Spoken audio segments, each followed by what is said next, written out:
Steelers cannot leave the 2023 draft without addressing what? They also have the 17th overall pick and 2 second-rounders, 32 and 49. So they're sitting there right at the top of round 2. But basically the bottom of round 1, thanks to the Chase Claypool trade. They've got the first pick in round 2, 32nd pick in the draft. So basically 2 first-rounders.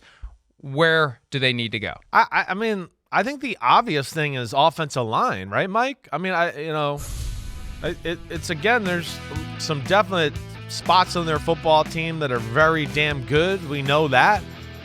I do think about them and, linebackers, right? That's always on their radar.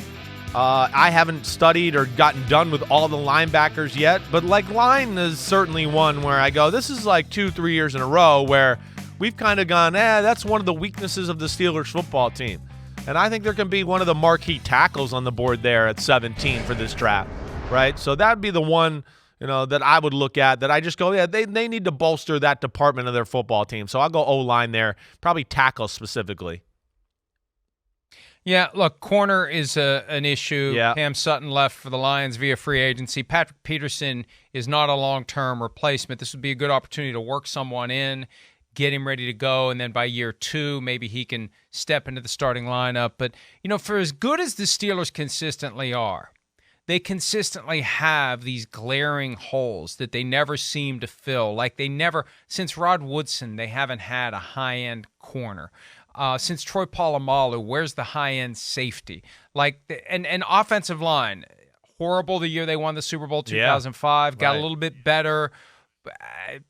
Once Mike Munchak left as the O-line coach, it feels like they haven't.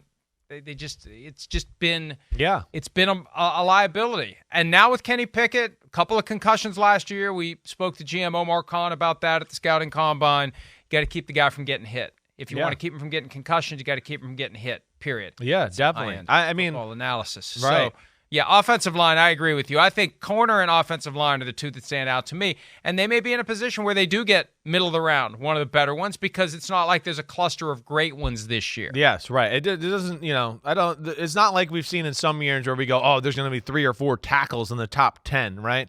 I think you're going to see probably start to go towards the end of the top 10 there, and then you'll see it filter from there. But O-line, I mean, you said it. Corner, certainly one that's in that conversation. The other thing they got to think about a little, in my opinion, would probably be interior defensive lineman, Mike, right? I mean, Cam Hayward, we're coming down the home stretch here. There's a depletion of resources there as compared to what we expect from the Steelers.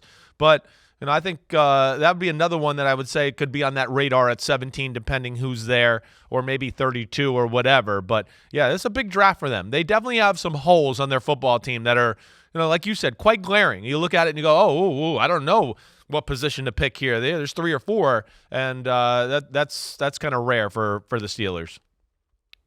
And, the receiver position, it's hard to call it a need because it seems like every year they find one somewhere. Last year they drafted 2.